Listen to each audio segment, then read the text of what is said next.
Selamat datang di Nanti Malam, sebuah tempat di mana cerita bukan sekadar cerita, tapi peringatan.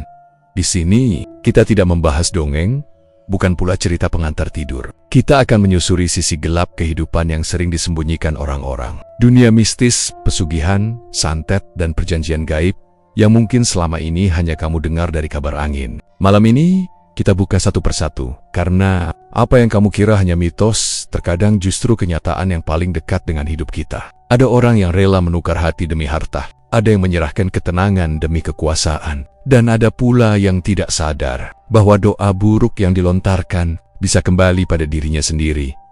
Beberapa orang percaya, jika kamu terlalu membenci seseorang, kalimat itu bisa berubah menjadi santet. Johnson bukan hanya berjalan dari dukun ke korban. Santet itu berbalik arah. Ketika dendam gagal menemukan tujuan, ia mencari tuannya sendiri di tempat ini. Kita tidak sekadar mendengarkan kisah menyeramkan, tapi kita akan mengingatkan diri sendiri bahwa setiap pilihan punya harga, bahkan pilihan yang terlihat paling gampang, seperti ingin cepat kaya. Karena tidak semua rezeki datang dari Tuhan. Ada rezeki yang datang dari air hitam, dari lubang makam, atau dari tangan tak terlihat yang tak pernah tidur. Maka sebelum mendalami cerita-cerita yang akan kita bahas, pastikan pintu rumahmu terkunci rapat, pastikan lampu kamar sudah remang, dan pastikan kamu siap jika tiba-tiba ada suara yang memanggilmu dari balik jendela. Karena nanti malam, kita akan masuk ke cerita pertama. Sebuah kisah tentang seseorang yang pikir hidupnya akan berubah menjadi lebih baik. Saat bertemu makhluk dari balik rawa gelap nama Nea lupa, semua perjanjian memiliki tagihan. Dan saat tagihan itu datang, bukan korban yang diserang, melainkan pengirimnya sendiri. Inilah kisah tentang pesugihan yang berbalik arah. Kisah tentang santet yang tidak mengenal belas kasihan. Kisah ketika orang tamak lupa pada Tuhan. Dan akhirnya dimakan oleh iblis yang ia ajak bekerja sama. Bersiaplah, karena malam ini kita akan membahas sebuah fenomena gelap. Santet makan tuan. Selamat menonton. Selamat datang di Nanti Malam. Dan ingat, kalau ada yang memanggil namamu, jangan pernah jawab. Nanti Malam. Benny duduk di kursi plastik warna biru yang setiap malam seperti sudah paham beban hidupnya. Warung kopi pinggir jalan itu jadi satu-satunya tempat ia bisa merasa sedikit lega. Di sini ia bisa tertawa sebentar bersama teman-teman nongkrongnya. Meski pada akhirnya kepalanya tetap penuh dengan masalah cicilan yang mengejar seperti hantu, dia hanya pegawai konter HP.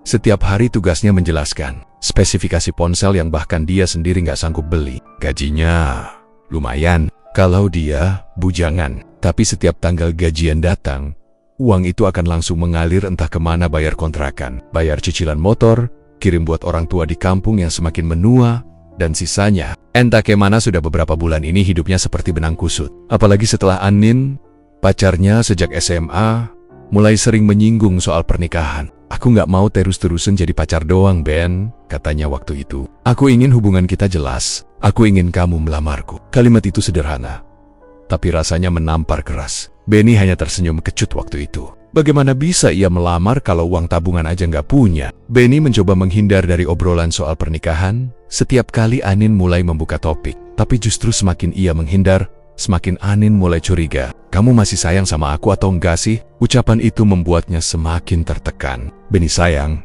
tentu saja. Tapi masa ia harus menikah modal cinta saja? Malam itu warung penuh seperti biasa. Aroma kopi sachet dan gorengan yang baru diangkat dari wajan cukup membuat suasana sedikit lebih hangat. Benny duduk menyandar, memperhatikan jalan yang gelap tanpa lampu. Ia meneguk kopi hitamnya dalam satu nafas, berharap pahitnya kopi bisa sedikit mengalahkan pahitnya hidup.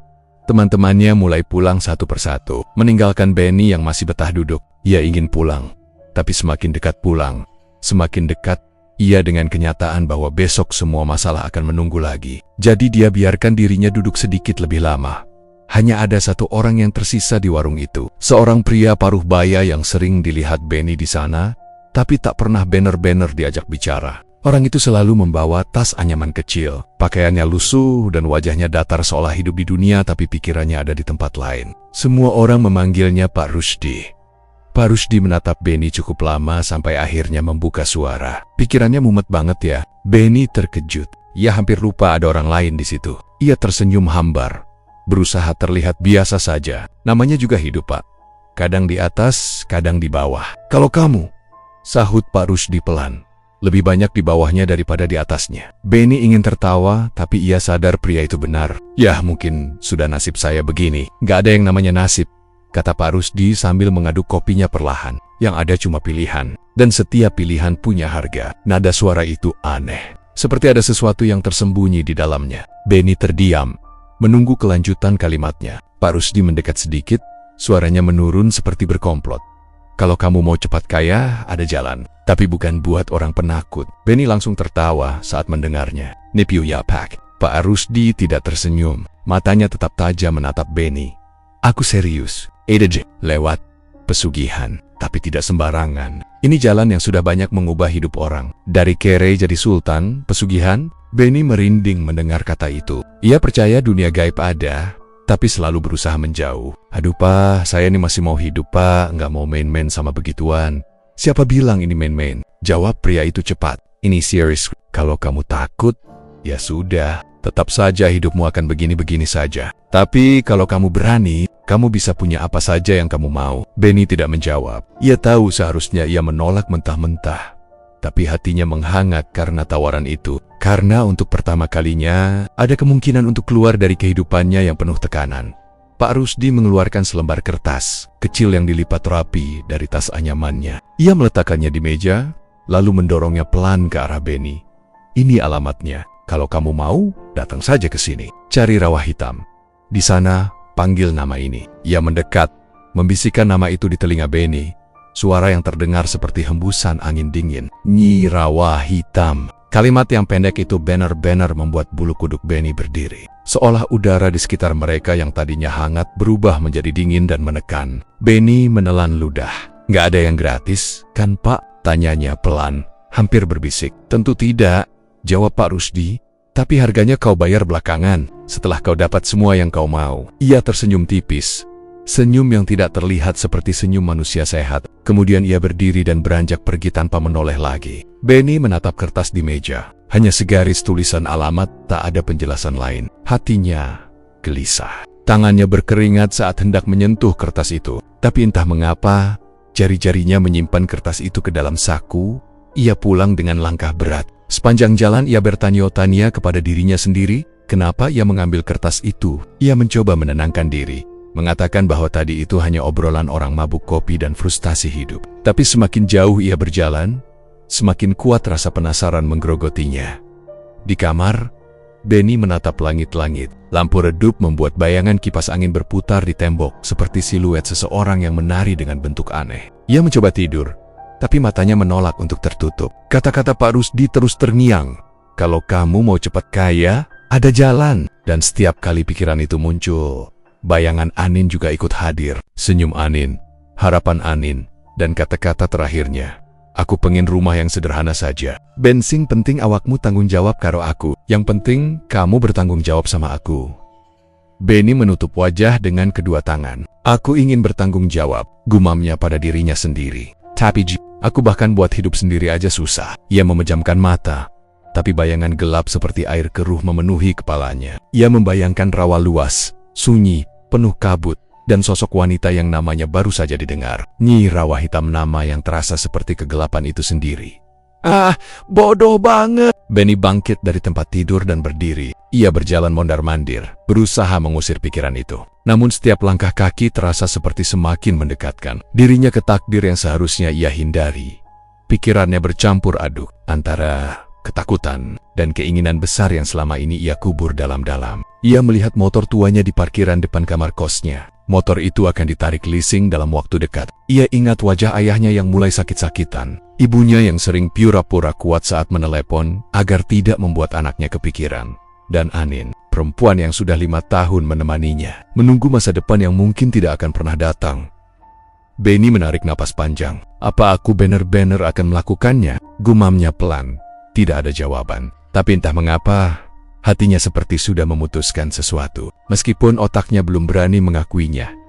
Di luar, malam semakin larut. Suara angin terdengar lebih menyeramkan dari biasanya, seolah ada yang berbisik, memanggil namanya. Benny kembali merebahkan tubuh, mencoba memejamkan mata dengan paksa. Namun semakin ia mencoba tidur, semakin jelas bayangan itu. Seorang wanita dengan rambut panjang menjuntai basah, berdiri di tengah rawa gelap, menoleh perlahan, seperti memanggilnya untuk datang. Benny gemetar dan menarik selimut menutupi seluruh tubuhnya. Ia berusaha mengalihkan pikiran dengan menghitung napas, mengingat masa kecil yang bahagia, apa saja yang bisa membuatnya tertidur. Tapi setiap kali ia hampir terlelap, nama itu kembali terdengar, memecah sunyi. Nyi Rawa Hitam. Suara itu tidak berasal dari pikirannya. Seolah-olah ada yang membisikkan tepat di telinganya dari kegelapan kamarnya sendiri. Benny terlonjak, duduk tegak sambil memegangi dadanya. Ia melihat ke sekeliling. Kemajalab, tidak ada siapa-siapa. Tapi suara itu nyata, sangat nyata. Benny mengusap wajahnya pelan, keringat dingin mengalir dari pelipis. Ia mengambil kertas di saku yang sempat ingin ia buang tadi. Kertas itu terasa dingin. Walau kamar terasa panas, kertas itu seperti ditaruh di lemari es. Benny menatapnya lama, sangat lama. Pikirannya berperang antara logika dan keputusasaan. Tapi ia melipat pelan kertas itu, menaruhnya kembali ke saku, dan berbaring sambil memeluk dirinya sendiri. Kalau ini salah, semoga Tuhan masih mau maafin aku, katanya lirih. Namun di balik doanya, ada bagian dalam dirinya yang justru berharap, ini bukan salah. Karena ia ingin hidupnya berubah. Ia ingin kaya. Ia ingin bangga di depan Anin, di depan keluarga. Ia ingin buktikan pada dunia bahwa orang seperti dirinya juga punya kesempatan. Dan ketika akhirnya mata Benny tertutup, satu kalimat terakhir terlintas di kepalanya. Mungkin besok aku ke sana. Tanpa ia sadari, di sudut kamar yang gelap, ada bayangan hitam seperti genangan air yang perlahan menyebar, seolah ikut mendengar keputusan itu. Seolah ada yang menunggu. Benny berdiri di gerbang kosannya sambil memandang jalan sepi yang terhampar di depan. Udara malam menusuk seperti jarum. Ia sudah menyiapkan semuanya. Jaket tipis yang bahkan tidak cukup hangat untuk melawan dingin. Motor tuanya yang kadang mogok dan selembar kertas yang diberikan oleh Pak Rusdi, kertas yang kini terasa seperti tiket satu arah menuju kebodohan. Ia menarik napas panjang. Jika ia tidak pergi sekarang, ia tahu ia tidak akan pernah punya cukup keberanian untuk datang lagi. Jadi ia menyalakan motor dan mulai melaju pelan, meninggalkan kenyamanan terakhir dalam hidupnya. Perjalanan menuju Rawa Hitam tidak terlalu jauh, tapi melewati daerah yang jarang ada lampu penerangan. Di sisi jalan hanya ada pohon-pohon yang seperti nyaris menyentuh langit gelap. Daun-daunnya bergerak pelan ditiup angin, tapi suara mereka terdengar seperti bisikan orang yang saling mengingatkan sesuatu. Benny tidak pernah ke arah sana sebelumnya. Wajar juga, siapa yang mau pergi ke tempat yang bahkan namanya saja sudah menakutkan. Kecepatan motornya tidak sampai 40 km jam, namun jantungnya berdegup seperti ia membalap di sirkuit Mandalika. Matanya tak lepas dari kertas kecil yang terlipat di sakunya. Ia hafal alamatnya sekarang. Semua karena sepanjang malam ia tidak tidur. Hanya menatap alamat itu sambil merasakan hatinya seperti ditarik oleh kekuatan yang tidak bisa dijelaskan. Beberapa kali ia ingin putar balik. Beberapa kali ia berkata, dalam hati, bodoh. Hidup susah bukan berarti minta pertolongan setan. Tapi setiap kali pikiran itu muncul, wajah Anin ikut hadir. Aku pengen omah bareng awakmu, Ben. Aku ingin rumah bersama kamu. Ben, kalimat itu berputar-putar seperti rekaman yang rusak. Benny menggertakkan gigi. Aku lakukan ini juga. Demi kamu, Nin, katanya pelan. Walau ia tahu itu hanya pembenaran. Semakin jauh ia maju, semakin tebal kabut yang menyelimuti jalan. Sorot lampu motor memantul ke kabut seperti dinding putih. Ia harus memperlambat laju motornya, membiarkan roda menyusuri jalan yang kini berubah menjadi tanah basah. Suara jangkrik mulai hilang. Biasanya di daerah rawa, suara malam lebih ramai. Tapi di sini, semuanya sunyi.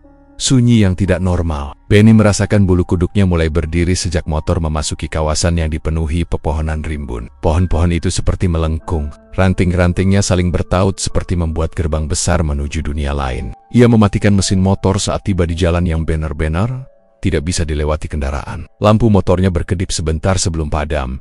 Benny menatapnya dengan kening berkerut. Yah, jangan mati dulu dong, desahnya. Tidak ada jawaban, hanya diam. Ia menelan ludah dan mendorong motornya ke tepi, lalu menatap jalan setapak yang ditutupi rumput liar dan lumpur. Di ujung jalan itu, ia bisa melihat kabut semakin pekat rawa hitam. Gumamnya pelan. Mengetahui dirinya sudah terlalu dekat untuk mundur, ia melangkah maju. Setiap langkah seperti menuruni perut bumi, bukan sekadar tanah biasa. Udara jadi lebih dingin. Dingin seperti dari kulkas raksasa yang menelan seluruh wilayah itu. Sekitar 5 menit berjalan, Benny melihat permukaan air yang tenang namun gelap seperti tinta. Rawa itu luwes, tapi tidak terlihat batasnya karena kabut menutup semuanya. Di tengah rawa ada sebuah batu besar berwarna hitam pekat, menjulang seperti nisan raksasa. Benny berhenti, tangannya bergetar. Keringat dingin mengalir dari pelipis hingga ke belakang telinga. Masih bisa pulang, batinnya berteriak, tapi kakinya tidak mau bergerak mundur. Dengan napas tersengal, ia melangkah lagi hingga tepi air, tepat di depan batu hitam itu. Ia tidak tahu harus melakukan apa selain memanggil nama yang dibisikkan Pak Rusdi. Jadi ia tarik napas panjang dan memanggil pelan. "Nih, Rawa hitam." Suara itu tenggelam dalam kabut. Tidak ada jawaban. Rawa tetap diam. Benny menunggu, dan menunggu. Tidak ada apa-apa. Ia menghela napas lega. Syukurlah, berarti nggak ada beneran. Ia tertawa kecil, walaupun tawanya terdengar memaksa. Namun saat ia berbalik, ada suara pelung kecil dari arah rawa. Benny membeku. Ia perlahan menoleh lagi. Permukaan air yang tadinya tenang mulai bergolak. Bukan besar, tapi cukup membuat perutnya melilit. Ia mundur 1 langkah. Lalu 1 lagi. Air yang bergolak makin cepat, makin kuat. Seperti ada sesuatu yang berenang dari dasar menuju permukaan. Ya Allah, ya Allah. Bibirnya bergumam tanpa ia sadari. Benny ingin lari. Semua ototnya ingin kabur. Tapi kakinya seolah dipaku ke tanah. Dalam hitungan detik, sesuatu muncul dari air. Seorang wanita atau sesuatu yang menyerupai wanita keluar dari permukaan rawa tanpa suara percikan air. Rambutnya panjang, hitam, basah, bergelayut menutupi sebagian wajah. Kulitnya pucat kehijauan seperti jenazah yang sudah lama terendam. Dan matanya hitam legam polos, tanpa bagian putih sama sekali. Tidak ada suara malam. Tidak ada angin. Alam sekitarnya seperti berhenti untuk menyaksikan pertemuan itu. Benny merasa napasnya tersangkut di tenggorokan. Kakinya kehilangan kekuatan. Ia hampir jatuh. Tapi entah bagaimana bisa tetap berdiri. Wanita itu menatap Benny seolah-olah membaca kebusukan hati terdalamnya. Lalu, bibirnya yang pucat merekah. "Apa?" Suaranya bergema seperti ribuan suara sekaligus dari dalam air. "Keinginanmu?" Benny ingin jawab, "Aku mau pulang." Ia ingin teriak, menangis, memohon, tapi yang keluar dari mulutnya justru kota-kota yang sudah terpatri di pikirannya sejak semalam. Uang dan keberuntungan." Wanita itu tersenyum. Senyuman yang tidak seharusnya ada di wajah manusia. Senyuman yang membuat tubuhnya seolah berhenti memompa darah sesaat. "Bisa," katanya pelan, "tapi ada bayarnya." Kabut di sekitarnya bergerak seperti mengikuti setiap kata yang ia ucapkan. "7 nyawa akan kembali padaku." Benny menggigil. "Nyawa?" Suaranya pecah. "Nyawa siapa mereka?" Jawab sang wanita, "Yang mengambil jalanmu." Ia tidak menjelaskan lebih lanjut. Namun Benny tahu satu hal. Setiap keberuntungan akan dibayar dengan kematian orang lain. Masih ada kesempatan untuk menolak. Ia bisa kabur sekarang juga. Ia bisa berlari sekencang mungkin dan melupakan semua ini. Tapi pikirannya diselimuti satu kalimat. Ini satu-satunya jalan keluar. Dan tanpa berpikir, ia mengganggak wanita itu mendekat. Dan dalam sekejap, kedua lengannya yang pucat melingkari tubuh Benny. Pelukan itu cepat, tapi sangat dingin. Dingin yang membuat tulang-tulangnya seperti retak. Dingin yang membuat napasnya serasa berhenti. Ia ingin menjerit, tapi tubuhnya lumpuh. Naput yang menguap dari bibir wanita itu menyentuh telinganya. "Mulai malam ini, kau sudah kuberi," santet rawa hitam. Napasnya terdengar seperti desir air yang merayap ke dada. "Sentuhanmu akan mendatangkan sial dan kematian pada orang lain dan keberuntungan untukmu." Benny mencoba menolak, tapi tubuhnya sudah tidak bisa digerakkan. Dunia berputar, kepalanya menjadi ringan. Ia merasa terjatuh, tapi tanah tidak menyambutnya. Suara wanita itu menjadi gema panjang. "Jalanmu sudah kau pilih sendiri." Lalu semuanya gelap. Benny tidak tahu berapa lama ia pingsan. Yang ia tahu adalah dingin yang masih menempel di kulit saat matanya perlahan membuka. Ia berbaring di tanah keras, dengan wajah menghadap ke langit. Kabut masih menggantung di atasnya, tapi kini tidak sepekat saat ia tiba. Ia langsung bangun, terengah seperti baru terjatuh dari mimpi buruk yang terlalu nyata. Tidak ada siapa-siapa. Tidak ada sosok wanita pucat itu. Tidak ada air yang bergolak. Rawa itu kembali tenang, seolah tidak pernah terjadi apa-apa. Benny memegang kepalanya yang berdenyut. Seluruh tubuhnya pegal, dan jari-jarinya sangat dingin. Napasnya memburu. Ia memandang sekeliling panik, memastikan bahwa ia masih hidup. "Kok bisa aku semenek iki? Kenapa aku sejauh ini?" gumamnya lirih dengan bahasa yang keluar begitu saja. Ia mencoba berdiri, hampir jatuh lagi. lalu memaksakan dirinya berjalan menuju jalan setapak. Ia menoleh ke belakang sekali. Batu hitam itu berdiri tegak, mengawasinya. Ia merasa ada mata yang terus mengikuti punggungnya. Aroma rawa yang amis masih menempel di hidung. Tapi ia sudah tidak kuat berada di tempat itu 1 detik pun lebih lama. Saat akhirnya kembali menemukan motor tuanya, ia nyaris menangis lega. Ia menyalakan motor, dan kali ini menyala dalam sekali putaran kunci. Bagus, gumamnya. Setidaknya itu, ia tidak menyadari cahaya lampu motor tampak lebih terang dari biasanya. Seakan motor itu ikut bahagia karena pemiliknya baru saja menjual sebagian jiwanya. Dalam perjalanan pulang, Benny tidak berhenti memikirkan apa yang telah terjadi. Ia mencoba meyakinkan diri bahwa semua itu mimpi. Mungkin ia ketiduran di pinggir jalan. Mungkin dia cuma berhalusinasi. Tapi tubuhnya yang dingin, bekas pelukan yang masih terasa seperti jarum menancap di tulang. Dan semua itu terlalu nyata untuk disebut mimpi.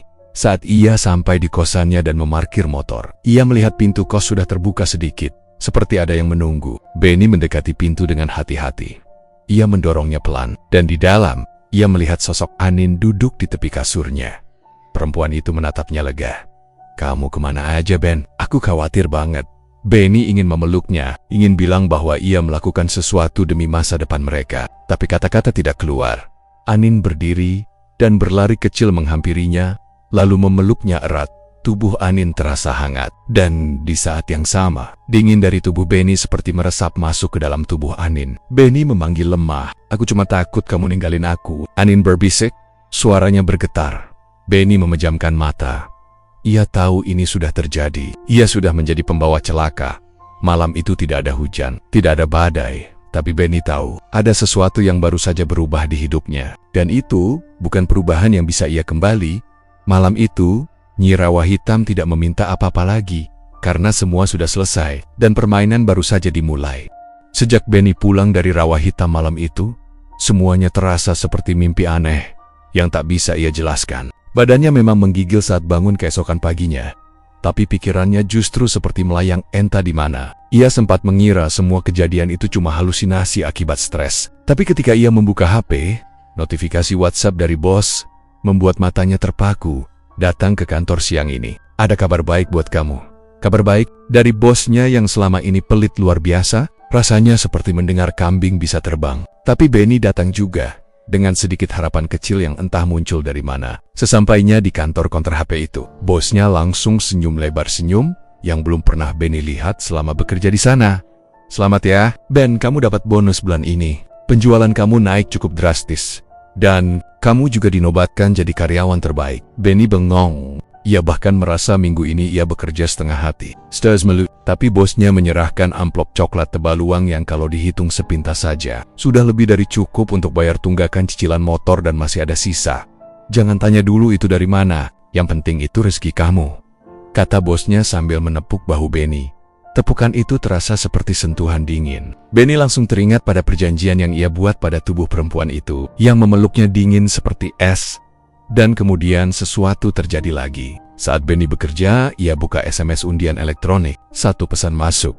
"Selamat, Anda menang hadiah 50,0 rupiah 0. Harap klaim sebelum tanggal." Ia memandang layar HP itu lama sekali. Tidak mungkin, ini pasti penipuan, pikirnya. Tapi nomor itu resmi, bukan yang biasa kirim link bodong. Ia coba cek lewat aplikasi resmi, dan ia memenangkan undian yang bahkan tidak ia ingat pernah ia ikuti.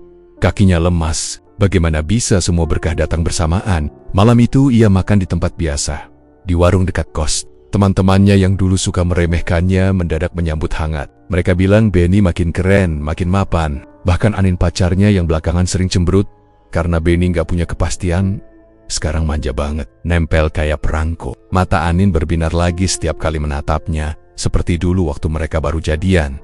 "Ben, aku siap kok. Kapanpun kamu lamar aku," ucap Anin sambil memegang tangannya. Kalimat itu dulu jadi beban besar. Tapi Benny merasa percaya diri. Ia merasa masa depannya cerah. Dunia tiba-tiba berpihak padanya. Semua keinginan yang dulu hanya mimpi, kini seperti sedang mengantri di depan pintu. Tapi malam itu, ada kejadian aneh yang membuatnya sulit tidur. Tetangganya yang dulu menolak membantu orang tua Benny saat butuh bantuan biaya rumah sakit orang yang selalu berkata, "Masalah keluarga kamu bukan urusan saya," tiba-tiba meninggal. Mendadak, katanya serangan jantung. Padahal seminggu lalu ia masih jogging tiap pagi. dan selalu terlihat sehat. Saat mendengar kabar itu, Benny merasakan napasnya terhenti sesaat, seolah ada sesuatu yang menusuk dadanya, mengingatkannya pada kata-kata Nyi Rawa Hitam, "Apa yang kau sentuh akan mendatangkan sial pada orang lain dan keberuntungan untukmu." Kemarin, tetangga itu menepuk punggung Benny di gang saat bertemu. Benny tak sengaja bersentuhan dengannya, dan baru sekarang ia sadar, satu orang, satu nyawa. Jantungnya berdetak tak beraturan. Ia mencoba menepis pikiran itu. Hanya kebetulan. Begitu ia membatin, sampai ia ingat hal kedua. Anjing kampung yang selalu menggonggonginya. Tiap pulang kerja gonggongannya itu membuat Benny malu, karena sering jadi bahan candaan tetangga. Benny iseng menyentuh kepalanya kemarin sebenarnya bukan iseng, tapi karena kesel. Dan hari ini, anjing itu ditemukan kaku, mulutnya berbusa, 2 nyawa. Benny mulai panik. Keringat muncul di tengkuknya walaupun udara malam dingin. Ini tidak normal. Ini bukan kebetulan lagi. Ia mulai mengingat kembali setiap pertemuan, setiap sentuhan. Temannya di warung yang pernah menyebutnya pecundang. Orang yang kemarin menepuk bahunya sambil tertawa mengejek. Dan malam itu juga, kabar datang. Ia jatuh dari balkon kos dan meninggal seketika. Orang bilang terpleset saat mabuk. Tapi Benny tahu bukan itu sebabnya. 3 nyawa. Ia sekarang yakin. Ini hasil dari perjanjian itu. Benny merasa tubuhnya bergetar. Ketakutan mulai menggerogoti hatinya. Tapi di sisi lain, uangnya bertambah. Hidupnya nyaman. Orang-orang yang dulu menjatuhkannya satu persatu tumbang. Ada kepuasan samar di sana. Iya, takut. Tapi keberuntungan itu terlalu manis untuk dilepaskan. Entah kenapa, setiap kali ia mendapat kabar kematian seseorang, uangnya makin banyak, bonus bertambah. Orderan jualan online-nya naik drastis. Followers akun jualannya mendadak meledak. Semua barang yang ia posting selalu sold out. Ia bisa beli motor baru tanpa mikir. Bisa ajak Anin makan di restoran yang dulu cuma bisa mereka lihat dari luar. Ia mulai dipandang sebagai pria masa depan cerah. Namun setiap kali tersenyum, ada suara kecil di dalam hatinya yang mengingatkan, 7 nyawa akan kembali padaku. Angka 7 baru, masih ada 4 lagi. 4 orang yang entah siapa. 4 nyawa yang suatu hari akan mati karena dirinya. Benny mulai takut bersentuhan dengan siapapun. Ia menghindari menyentuh orang-orang yang ia sayangi, terutama Anin. Kalau rambut Anin mengenai lengannya saja, ia langsung mundur. Anin protes, merasa Benny berubah dingin dan aneh. "Kenapa sih kamu akhir-akhir ini kayak nggak mau deket sama aku?" tanya Anin sambil cemberut. Benny menggeleng dan berbohong. "Aku cuma capek kerja." Padahal ia ingin bilang, "Aku takut menyentuhmu, aku takut kamu mati." Tapi Benny memilih diam. Namun dunia tak memberi kesempatan untuk ia menghindar. Suatu sore, di toko, anak kecil jatuh tepat di depannya. Refleks, Benny mengulurkan tangan dan mengangkat anak itu. Anaknya tersenyum, dan ibunya berterima kasih berkali-kali. Tapi Benny justru pucat dan keringat dingin mengucur. "Aku nyentuh dia," bisiknya pada diri sendiri. Malamnya HP-nya bergetar. Kabar dari grup WhatsApp RT, anak Bu Surti meninggal di perjalanan ke rumah sakit. Tiba-tiba, kejang. "Tolong kirimin doa ya teman-teman." Benny menutup wajah dengan kedua tangan. Tubuhnya gemetar hebat. 4. Ia ingin teriak. Ia ingin menangis. Ia ingin membatalkan semua ini. Tapi kepada siapa ia harus bicara? Kepada Pakati, kepada polisi, kepada pendeta, kepada dokter. Mereka semua akan menganggapnya gila. Ia lembur terus di kamar, mengunci diri, menghindari semua orang. Setiap melihat tangan sendiri, ia merasa sedang melihat alat pembunuh. Tangin sudah mengambil 4 nyawa. Tapi meski ketakutan, keberuntungan tetap berdatangan. Pagi itu ia membuka aplikasi bank, dan saldo bertambah lagi. Jumlahnya terlalu besar untuk disebut wajar. Benny menatap angka 0 yang berderet begitu banyak sampai matanya panas. Ia ingin berhenti memikirkannya, tapi ketika uang banyak ada di depan mata, semua ketakutan seperti terkubur perlahan. Ketamakan manusia memang selalu menang. Kebaikan hati hanya jadi hiasan. Beberapa hari kemudian, ia mengajak Anin makan malam mewah di restoran hotel. Mereka duduk di meja dekat jendela yang menghadap lampu kota berkilauan. Anin terlihat bahagia, matanya berbinar seperti dulu. Ia memuji Benny berkali-kali, karena sekarang lebih mapan. Ia mulai membahas rencana masa depan, rumah, menikah, pesta bonak sekali di tengah makan. Anin tanpa sengaja menyentuh jari Benny, hanya sedikit. Tapi Benny langsung menarik tangan dan membuat gelas air tumpah ke meja. Anin kaget. "Kamu gak suka aku?" "Ya, bukan. Aku cuma..." Benny tak mampu menyelesaikan kalimatnya. Anin berdiri dari kursi dengan wajah sedih. Kalau kamu udah nggak cinta lagi, bilang aja, aku capek loh Ben, selama ini aku nunggu kamu. Benny ingin menenangkan, tapi ia justru takut menyentuhnya lagi. Ia membiarkan Anin keluar restoran dengan mata berkaca-kaca. Ia hanya bisa duduk terpaku, menatap tangannya sendiri yang kini terasa dingin-dingin seperti tubuh Nyi Rawa Hitam. Sampai suatu malam, teleponnya berdering. Nomor tidak dikenal Ben, ini aku, Pak Rusdi. Suara di seberang telepon terdengar serak dan terengah-engah. Benny langsung merasakan sesuatu merambat ke punggungnya. Ada apa, Pak? Aku nggak bisa lepas dari dia. Suara Pak Rusdi terdengar terputus-putus, seperti menahan rasa sakit. Apa maksud Bapak? Dia datang menagih. Aku dulu juga pernah. Kalimatnya terputus dengan suara batuk parah. Benny terduduk. Pak, jangan bercanda! Maksud Naira. Tak ada jawaban, hanya suara benda jatuh keras. Pak Rusdi, Pak, panggilan terputus. Benny pucat. Tangannya gemetar hebat. Keringat dingin menetes dari kening saat ia membuka grup warga. Sudah banyak pesan masuk. Pak Rusdi meninggal di warung tadi. Tiba-tiba kejang dan gak bisa nafas. Kata saksi matanya langsung hitam semua. Benny menjatuhkan ponselnya. Ia ingat jelas kemarin. Ia bertemu Pak Rusdi di depan rumah kos. Dan Pak Rusdi menepuk bahunya. 5. Benny menutup muka dengan kedua tangan. Nafasnya pendek dan terburu-buru. Ia merasa dunia menutup dirinya perlahan. Ia merasa lubang hitam dari dalam rawa itu kini berada di bawah kakinya sendiri. 5 nyawa sudah hilang. Hanya 2 yang tersisa. Dan ia tidak tahu siapa lagi yang akan disentuhnya, siapa lagi yang akan mati. Ia sudah mencoba menghindar, tapi semakin ia menghindari dunia justru memaksanya terlibat malam itu. Ketika matanya hampir terlelap, ia mendengar suara air menetes dari kamar mandi. Tip-tip, padahal semua keran sudah dimatikan. Benny bangkit perlahan, mendekati kamar mandi. Suaranya jelas dari dalam. Saat ia buka pintu, tidak ada apa-apa. Lantai kering, tapi ketika ia menatap cermin, ia melihat bayangan hitam berdiri di belakangnya. Rambut panjang terurai, mata hitam, pekat, bibir pucat seolah tanpa darah. Suara itu terdengar pelan, seperti muncul dari lapisan tanah paling dalam. 2 lagi Benny, hanya 2 lagi. Suara itu mengiris telinganya. Benny jatuh terduduk, berusaha menjerit namun tidak ada suara yang keluar dari mulutnya. Ia memejamkan mata, dan ketika membuka lagi, bayangan itu sudah hilang. Tapi bau anyir rawa masih tertinggal di udara. Dan kamar mandi yang tadi kering, sekarang tergenang air hitam. Benny ingin kabur, ingin pergi sejauh mungkin. Tapi kemana? Jika ia kabur sekalipun, bayangan itu akan terus menemukan. Ia baru sadar sekarang, bahwa sejak malam di rawa hitam itu, hidupnya bukan lagi miliknya sendiri. Dan lebih menakutkan dari semua itu, pikirannya mulai membisikkan sesuatu yang bukan dirinya. Mungkin, kalau yang mati itu orang yang tidak penting, semuanya akan baik-baik saja. Bisikan itu terdengar seperti suara dirinya sendiri, tapi juga seperti suara Nyi Rawa Hitam. Benny memeluk lutut, bergoyang pelan, berusaha menenangkan diri. Tapi ia tahu, itu mustahil. Karena sejak malam itu, tangannya tidak lagi sekadar tangan manusia.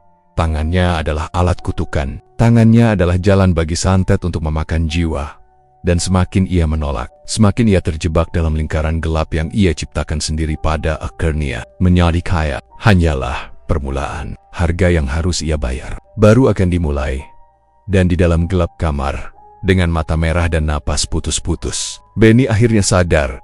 Ia tidak hanya takut kehilangan nyawanya, ia lebih takut kehilangan orang-orang yang ia sayangi. Karena dua nyawa terakhir itu mungkin bukan sembarang orang. Sejak kejadian di Rawa Hitam, malam-malam Benny tidak pernah lagi tenang. Setiap kali ia menutup mata, mimpi buruk datang menghantamnya tanpa ampun. Awalnya ia mencoba menepisnya, bilang ke diri sendiri bahwa itu cuma sisa trauma. Tapi mimpi-mimpi itu semakin nyata, seperti film yang bisa ia rasakan dari ujung jari kaki sampai ubun-ubun. Di dalam mimpi itu, Benny melihat dinding kamar yang gelap, hitam pekat, basah seperti cat yang baru dicampur dengan lumpur. Dari dalam dinding mengkuil teng-tangan hitam 7 tepat, 1 untuk setiap nyawa yang ia harus bayar. Tangan-tangan itu menjalar, mencakar permukaan dinding dengan suara gesekan yang membuat telinganya panas dan dada terasa sesak. Setiap kali ada seseorang mati di dunia nyata, 1 tangan itu menghilang, menguap, seolah menghapus jejaknya sendiri. Dan setiap kali tangan itu hilang, sosok Nyi Rawa Hitam muncul di mimpi Benny. Rambut panjangnya basah, kulit pucat kehijauan, mata hitam tanpa putih yang menembus sampai ke hati. Ia berdiri di tengah kabut, seakan mengatur arus kehidupan dan kematian dari jarak yang sangat dekat tapi tak terlihat. "Sudah 3 nyawa," bisiknya. Suaranya bergema dari dasar bumi. "Masih kurang 4. Benny terbangun dengan keringat dingin. Seluruh tubuhnya gemetar. Ia menatap Yori-Gerinia sendiri seolah tengen-tengen itu bisa muncul kapan saja. Tidak ada satupun bagian tubuhnya yang merasa aman. Ia mencoba menenangkan diri dengan berkata, "Ini cuma mimpi." Tapi suara itu terus mengganggu. Hari-hari berikutnya Benny mencoba menghindari semua orang. Ia tidak lagi menyapa tetangga. Bahkan Anin pun ia jaga jarak. Setiap ada orang yang ingin bersalaman atau menyentuh tangannya, ia menahan diri. Seolah ada magnet gelap yang bisa membawa malapetaka hanya dengan sentuhan. Tapi nasib, Benny ternyata sudah menutup semua pintu. Suatu sore, Anin datang ke kos dengan senyum manisnya. Ia membawa nasi bungkus dan kopi hangat sok manja seperti biasa. "Ben, aku bawain ini biar kamu nggak kelaparan. Kamu kan sibuk jualan online. Aku sayang kamu, tahu nggak?" Benny tersenyum kaku. Ia ingin menolak, tapi takut menyakiti Anin dengan kata-kata. Ia menerima bungkus itu, tapi jantungnya berdetak lebih kencang dari biasanya. Ia berusaha keras menahan diri, menjaga jarak. Saat mereka berjalan menuruni tangga kos, kaki Anin tergelincir di anak tangga licin. Benny refleks meraih tangan Anin untuk menahan tubuhnya. Mereka jatuh bersamaan. Benny menjerit, merasakan tubuh Anin terbentur di lantai. Tangannya menyentuh Anin, dan ia panik. Ia tahu, sentuhannya bisa berarti malapetaka. Anin menjerit, dan Benny langsung menatap wajahnya. Wajah itu pucat pasi. Ia menoleh ke arah Anin, dan melihat kaki Anin tampak aneh patah.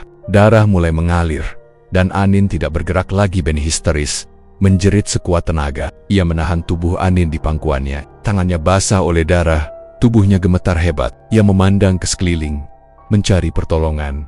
Mobil datang, tetangga menolong, dan dalam hitungan menit, Anin dilarikan ke rumah sakit. Benny mengikutinya, langkahnya tercekat, napasnya tersengal. Saat sampai, dokter dan suster mengambil alih. Benny berdiri di samping ranjang, menatap tubuh Anin yang tak sadarkan diri. Tangannya menggenggam Yori-Gerinia sendiri, mencoba menenangkan hati yang hancur. Dan ketika ia mendekat, tanpa sadar, tangannya menyentuh tangan Anin. Seketika itu juga, cahaya hangat seperti merambat dari jari-jari Benny ke seluruh tubuh Anin. Wajah Anin yang pucat mulai berubah warna, napasnya stabil, dan matanya perlahan terbuka. "Ben," suara Anin lemah tapi penuh kesadaran. Benny menatapnya. Air mata menetes di pipi. "Nin, kamu bang." Namun kebahagiaan itu hanya sesaat. Suster yang menepuk bahunya sesaat setelah Benny menyentuh Anin tiba-tiba kejang hebat. Tubuhnya jatuh dan menabrak meja alat medis. Semua orang panik. Suster itu teriak keras, lalu tiba-tiba berhenti dunia seolah menahan napas dan ia tak bergerak lagi. Benny menjerit. Tubuhnya gemetar. Ia tidak ingin mengakui kenyataan itu. Tapi ia sudah tahu, setiap nyawa yang diselamatkannya, nyawa lain akan mati sebagai gantinya. Ia menatap Yori-Gerinia sendiri. Tangan yang seharusnya memberinya kebahagiaan malah menjadi alat kutukan. Ia merasakan getaran dingin, bukan dari AC rumah sakit, tapi dari dalam dirinya sendiri.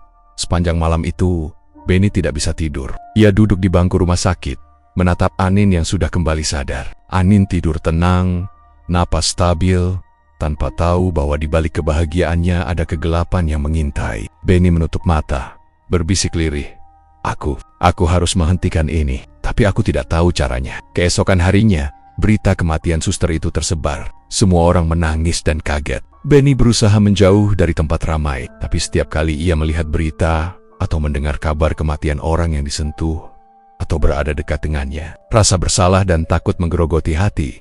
Ia mulai menulis daftar di buku catatannya sendiri, bukan untuk lupa, tapi untuk mencatat setiap nyawa yang terkait dengan tangannya. Setiap korban, tanggal, lokasi, cara mereka meninggal, semuanya dicatat dengan rapi.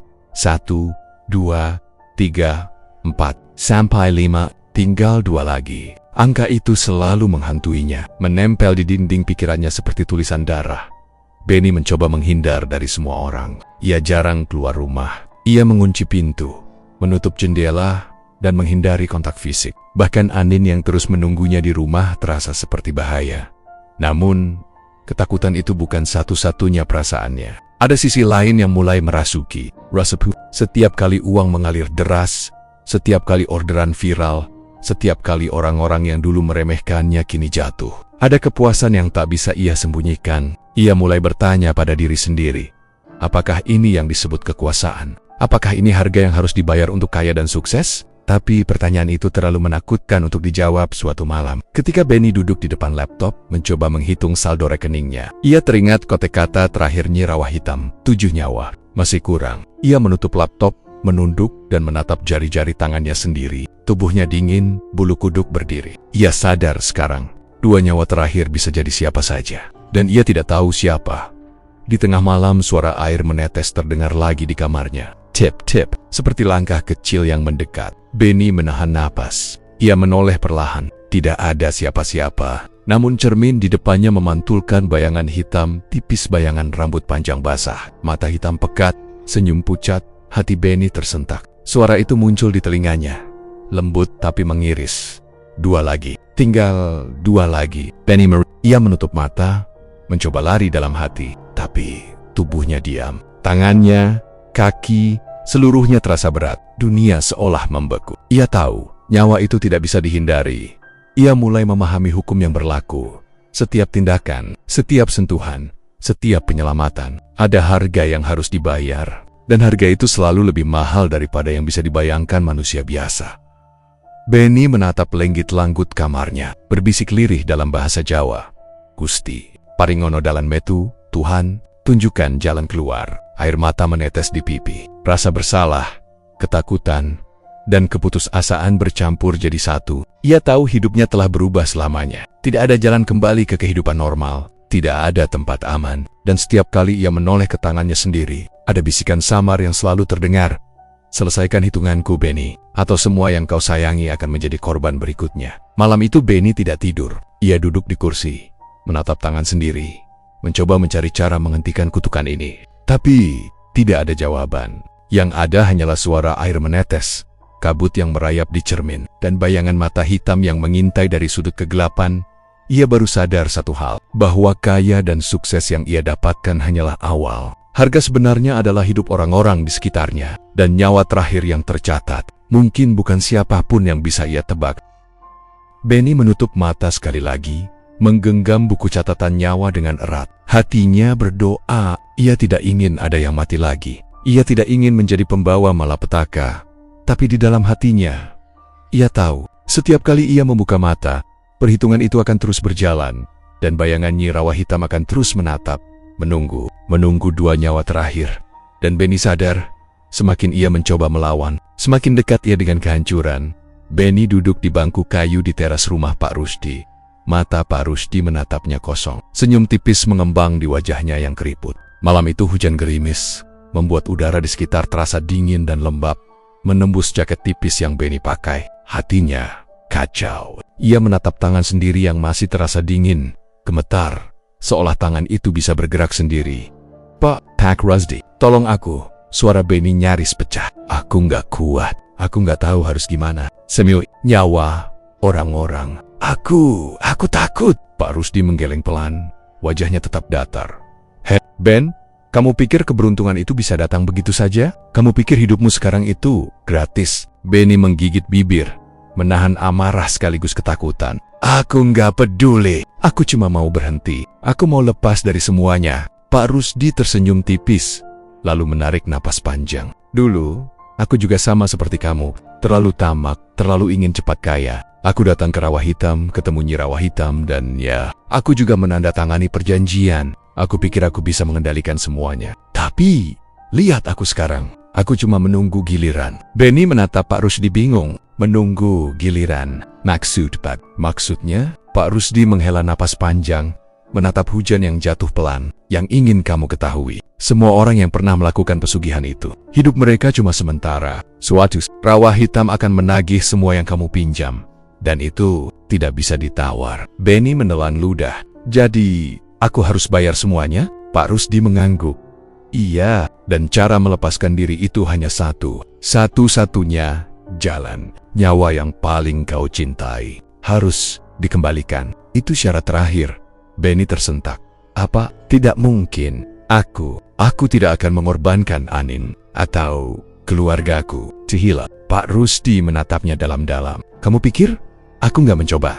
Aku dulu juga menolak, sampai akhirnya semua yang aku sayangi satu persatu hancur. Aku cuma bisa memberi saran. Dan sekarang, kamu harus memilih. Hati Benny terasa hancur. Keringat dingin menetes di pelipis. Tubuhnya gemetar hebat. Ia berdiri, membalikkan badan, dan berlari keluar dari rumah Pak Rusdi tanpa sepatah kata pun lagi.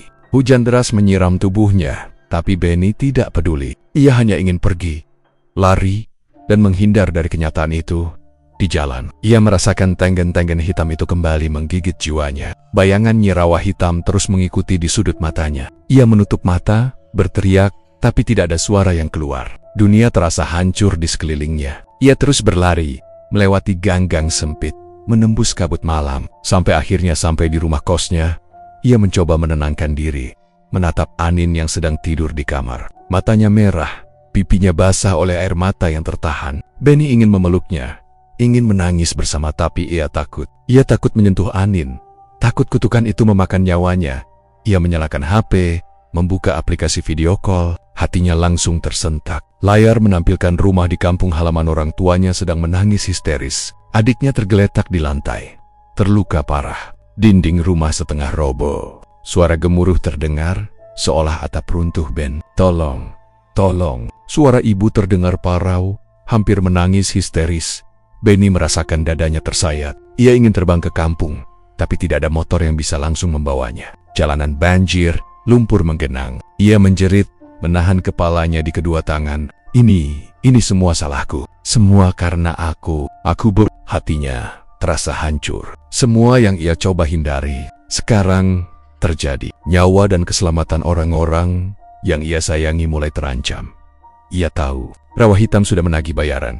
Ia menatap tangannya sendiri, dan rasa bersalah mulai mencekik. Ia mencoba menenangkan diri, tapi tidak bisa. Semua terasa salah. Setiap detik yang berlalu, ia merasa dunia semakin sempit. Malam itu, Benny tidak bisa tidur. Ia duduk di kamar, menatap dinding putih yang kini terasa gelap, seperti menahan rahasia mengerikan. Ia terus memikirkan Pak Rusdi dan kata-katanya. Nyawa yang paling kau cintai harus dikembalikan. Benny menunduk, matanya memerah. Ia memikirkan Anin, orang tua, dan adiknya.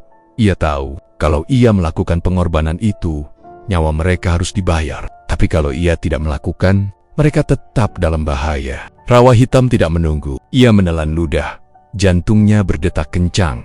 Di tengah malam, terdengar suara ketukan pelan di jendela. Benny menoleh, tetapi tidak ada siapa-siapa. Hanya bayangan pepohonan yang menari di terpa angin. Ia mencoba menenangkan diri, tapi suara itu muncul lagi. Kali ini dari arah pintu.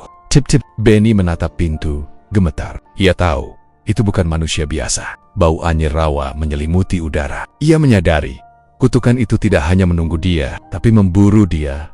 Ia menutup pintu dengan kunci, mencoba menenangkan diri. Napasnya terengah-engah. Aku nggak mau. Aku nggak mau mengorbankan mereka. Bisiknya pelan. Suaranya hampir hilang. Namun Rawa Hitam tidak peduli dengan keinginan manusia. Tanda-tanda mulai muncul di sekitar Benny.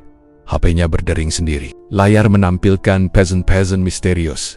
Sudah saatnya membayar. 4 nyawa tersisa. Tinggal 2. Benny menjerit, menatap layar yang berkelip. Tangannya gemetar hebat. Ia merasa tubuhnya seperti ditarik ke dalam kegelapan. Ia mencoba menutup mata, tapi bayangan Nyi Rawa Hitam muncul di tiap sudut kamar. Rambut panjangnya basah, mata hitam tanpa putih, senyum pucat yang tidak manusiawi. 2 lagi, hanya 2 lagi. Suara itu bergema, seperti ribuan bisikan dari dasar rawa. Benny menutup mata, air mata menetes, membasahi pipi. Ia tahu, waktu terus berjalan, dan tidak ada cara untuk lari, tidak ada cara untuk menghindar. Setiap detik yang ia buang, bahaya semakin dekat. Ia mencoba mengingat saran Pak Rusdi, mencoba mencari jalan keluar. Tapi, semua terasa mustahil. Nyawa terakhir harus dikembalikan, dan pengorbanan itu berarti ia harus memilih siapa yang paling ia cintai. Hatinya tersayat. Ia tidak bisa membayangkan kehilangan Anin, orang tuanya, atau adiknya. Tidak satu pun. Tapi jika ia tidak memilih, Rawa Hitam akan memilih untuknya. Dan konsekuensinya lebih mengerikan daripada kematian yang bisa dibayangkan manusia. Benny jatuh terduduk, menunduk, menatap tangan sendiri. Tubuhnya gemetar hebat. Ia menatap yari-yari yang dulu membawa keberuntungan dan kematian sekaligus. Ia tahu, mulai sekarang, tidak ada lagi jalan kembali. Di luar, hujan masih turun. Angin malam menyapu rumah kosnya. Suara ketukan terdengar lagi, lebih keras. Tip-tip, tap, seolah Nyi Rawa Hitam sendiri mengetuk pintu hatinya. Benny menunduk menutup wajah dengan tangan. Gusti, tolong, tunjukkan jalan, bisiknya lirih. Setengah berdoa, setengah meratap. Ia tahu, keputusan besar harus segera diambil. Dan keputusan itu akan menentukan hidup atau mati semua yang ia cintai. Benny menutup mata, menggenggam buku catatan nyawa, mencoba menenangkan hati, tapi di dalam gelap, bayangan mata hitam itu menatapnya, menunggu. Menunggu saat ia memilih, atau saat ia gagal. Dan Benny tahu satu hal, Rawa Hitam sudah menagih bayaran. Tidak ada lagi kompromi, tidak ada lagi alasan, tidak ada lagi waktu. Malam itu Benny menangis dalam diam, memeluk tangannya sendiri, merasakan kutukan yang tidak bisa ia hindari. Ia baru sadar, sejak malam di Rawa Hitam, hidupnya tidak lagi miliknya sendiri. Dan pengorbanan besar itu akan segera datang. Benny kembali berdiri di pinggir Rawa Hitam, udara menusuk tulang. Angin yang bertiup membawa bau busuk seperti bangkai yang sudah seminggu terendam air. Langit di atasnya terlihat seperti televisi rusa arah gelap berputar pelan. Tidak wajar. Sesekali petir menyambar, tapi tanpa suara, seolah alam juga menahan napas. Hatinya kacau, tubuhnya gemetar. Ia tidak tahu apakah ini pilihan tepat, tapi malam itu ia merasa tidak punya pilihan lain. Rawa Hitam sudah mulai mengambil orang-orang yang ia sayangi. Jika ia terus diam, semuanya akan hancur. Benny melangkah perlahan ke tengah rawa. Kakinya tenggelam dalam lumpur hitam pekat yang terasa seperti tangan mencoba menariknya ke bawah. Setiap langkah terasa seperti langkah terakhir dalam hidupnya. Ia memanggil nama itu dengan suara bergetar.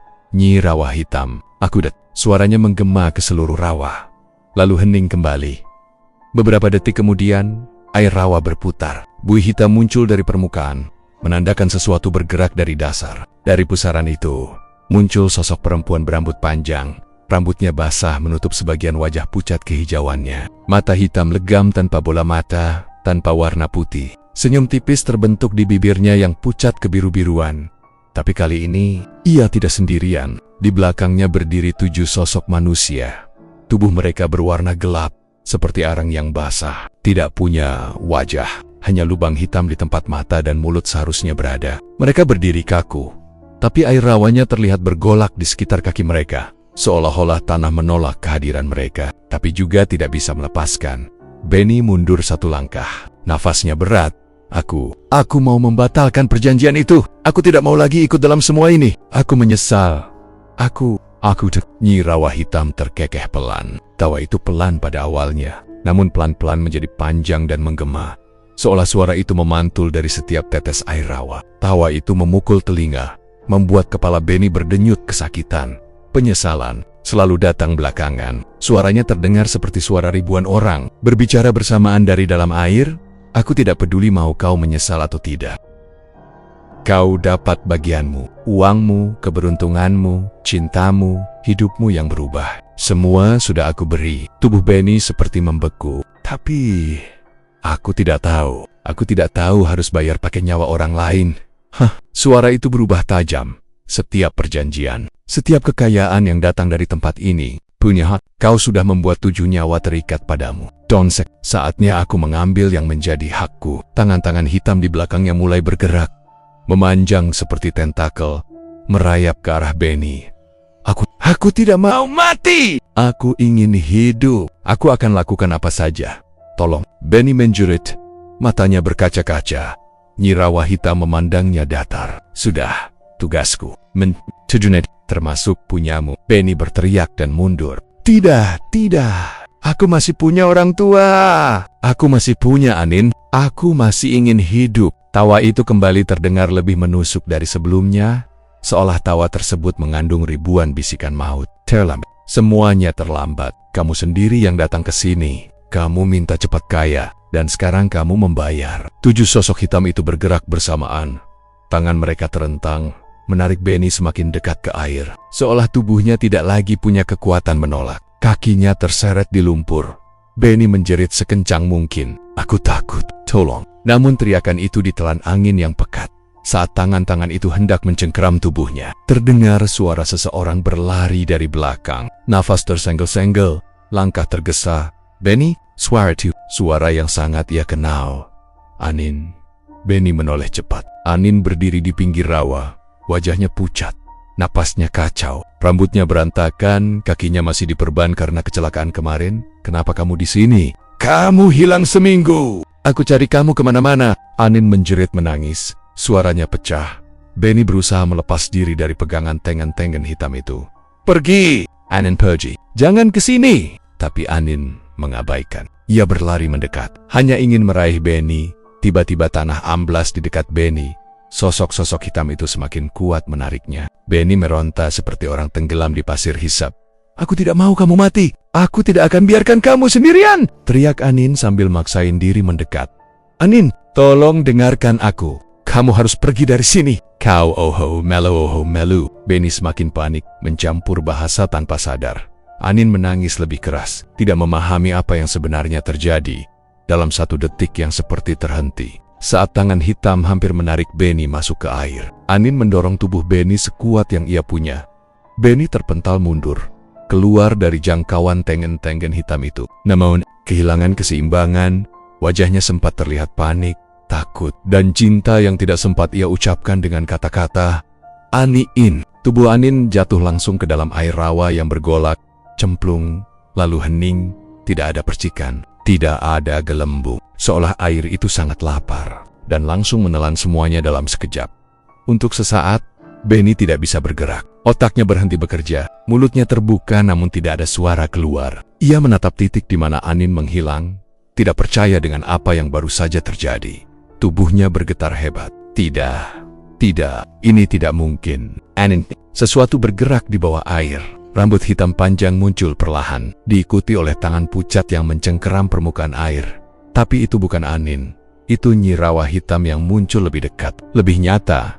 Ia tersenyum. Akhirnya, nyawanya yang paling kau cintai, datang sendiri. Benny roboh berlutut, menangis histeris. Tangannya memukul tanah dan lumpur, mengais-ngais air, seolah masih bisa menarik Anin kembali. Anin, balikin dia, aku mohon. Balikin dia! Nyi Rawa hitam mendekat. Wajah dinginnya menatap Benny dari jarak hanya 1 jengkal. Kau sudah tahu syaratnya. Kau ingin selamat. Dan dia telah mengambil tempatmu. Benny mendongak. Wajahnya penuh lumpur dan air mata. Tidak, aku tidak ingin ini. Aku tidak mau ini. Aku lebih memilih mati. Sosok perempuan itu hanya tersenyum. Sudah terlambat. Air rawa kembali tenang. Tidak ada satu gelombang pun tersisa. Nyi Rawa hitam dan 7 sosok hitam itu perlahan tenggelam kembali ke dasar rawa, menghilang seperti mereka tidak pernah ada.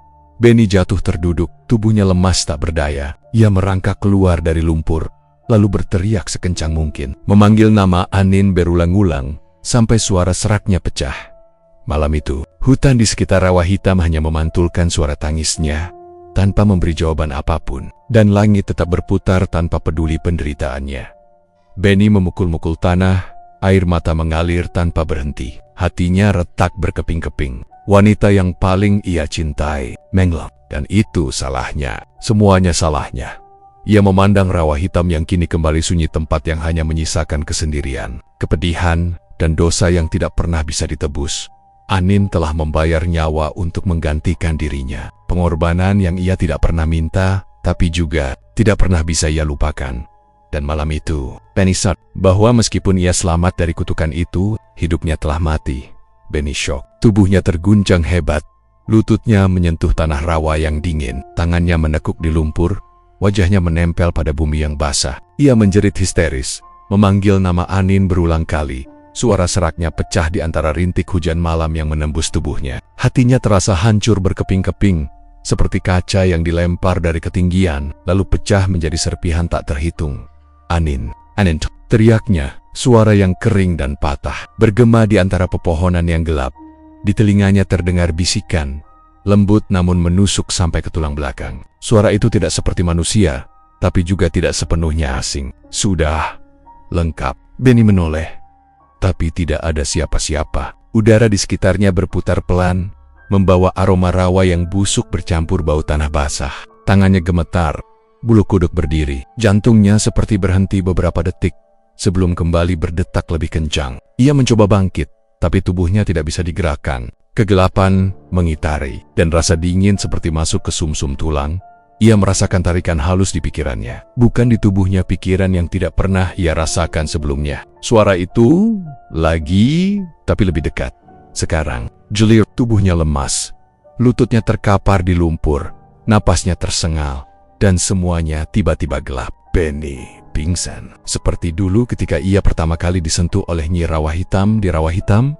Beberapa hari kemudian, Benny membuka matanya di kamar rumah sakit. Cahaya pagi masuk dari jendela, menembus tirai tipis dan menyinari wajahnya yang pucat. Tubuhnya sakit, tetapi rasanya tenang. Tidak ada gemetar, tidak ada suara tangan hitam, tidak ada bayangan Nyi Rawa Hitam. Ia menatap sekeliling, merasakan dunia yang damai untuk pertama kalinya setelah minggu-minggu penuh mimpi buruk dan kutukan. Semua tampak normal. Monitor rumah sakit berdengung pelan. Perawat berlalu lalang. Suara infus tetes air terdengar ritmis. Benny menghela napas panjang, seolah hidup memberinya kesempatan kedua. Ia tersenyum tipis, meski masih lelah. Mungkin semua sudah selesai, bisiknya pelan. Tangannya meraih selimut. Ia menutup mata, mencoba merasakan ketenangan yang lama hilang. Namun pagi itu, suara langkah ringan terdengar di koridor. Benny membuka mata, terkejut. Di depan pintu, Anin berdiri. Rambutnya tergerai. Senyum manis menghiasi wajahnya. Mata lembut menatap Benny.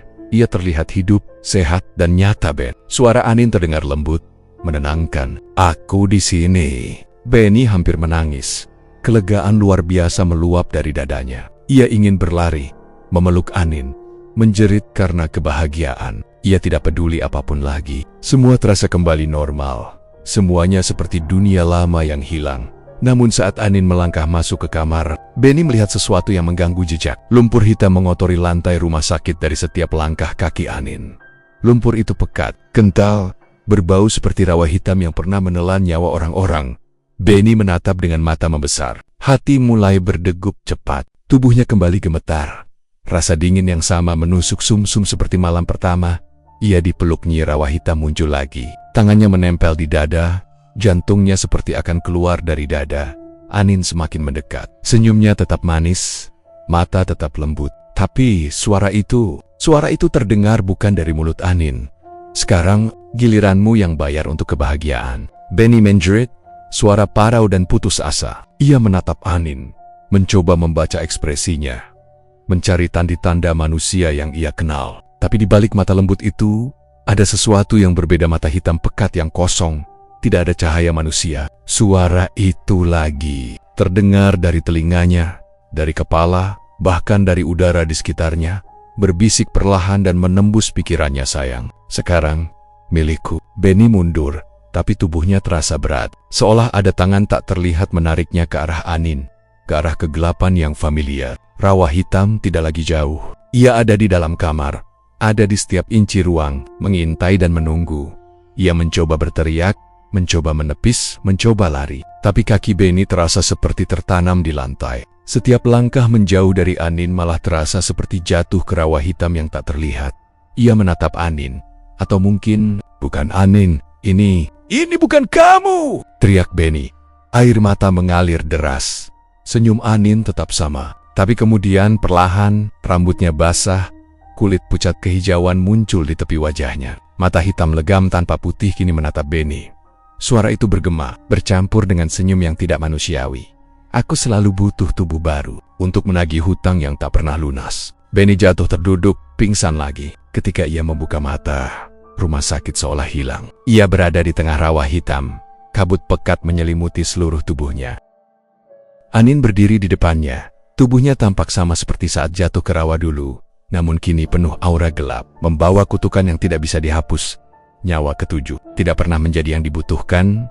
Suara itu bergema di seluruh rawa. Yang aku butuhkan adalah tubuh baru, dan kini kau akan merasakan kutukan seumur hidupmu. Benny menjerit, berlari, mencoba melawan bayangan itu. Namun setiap kali ia menendang, menepis, atau mencoba melarikan diri, tubuhnya ditarik ke arah Anin yang tidak manusiawi itu. Seolah ada magnet hitam yang menahan jiwanya. Ia merasakan dingin menusuk sampai ke sumsum. Seperti malam pertama ia disentuh Nyi Rawa Hitam. Tubuhnya gemetar, nafas tersengal. Semua ingatannya tentang keberuntungan, kematian orang-orang, pengorbanan Anin semua bercampur jadi satu rasa takut yang tak tertahankan. Ben, ini giliranmu. Suara itu bergema di kepala, di telinga, di hati, di setiap inci tubuhnya. Kau bayar untuk kebahagiaanmu. Benny merunduk, menangis, tubuhnya lemas. Ia sadar satu hal yang menampar keras pikirannya. Nyi Rawa Hitam tidak pernah membutuhkan nyawa ketujuh. Ia hanya butuh korban baru, tubuh baru yang bisa terus menghantuimu seumur hidup. Dan itu berarti Anin yang sekarang berdiri di depannya bukan lagi Anin yang ia kenal. Tubuh dan senyum itu hanyalah alat pembawa kutukan yang akan terus mengikuti, menempel di setiap napas dan langkah Benny. Ia menjerit, berusaha menepis bayangan itu, tapi setiap lari, setiap gerak hanya membuatnya semakin terperangkap. Rawa Hitam Anin, Nyi Rawa Hitam, semuanya kini satu, dan Benny menjadi pusatnya. Tubuhnya terasa hangus oleh ketakutan, namun dingin menyelimuti seluruhnya. Ia menutup mata, memohon, meratap, tapi suara itu selalu hadir. Sekarang giliranmu, sekarang giliranmu. Benny baru sadar satu hal lagi, bahwa cerita ini tidak akan pernah berakhir. Keberuntungan, kematian, pengorbanan, dan kutukan semuanya hanyalah bagian dari siklus yang tak berujung. Ia tidak bisa lari, tidak bisa menghindar, dan tidak ada yang bisa menolong. Nyi Rawa Hitam tertawa pelan di belakang bayangan Anin. Tawa itu dingin menembus jiwa. Benny menatap bayangan itu, matanya kosong, dan ia tahu hidupnya sudah tidak lagi miliknya. Cerita ini tidak berakhir di sini. Ia baru saja dimulai ***.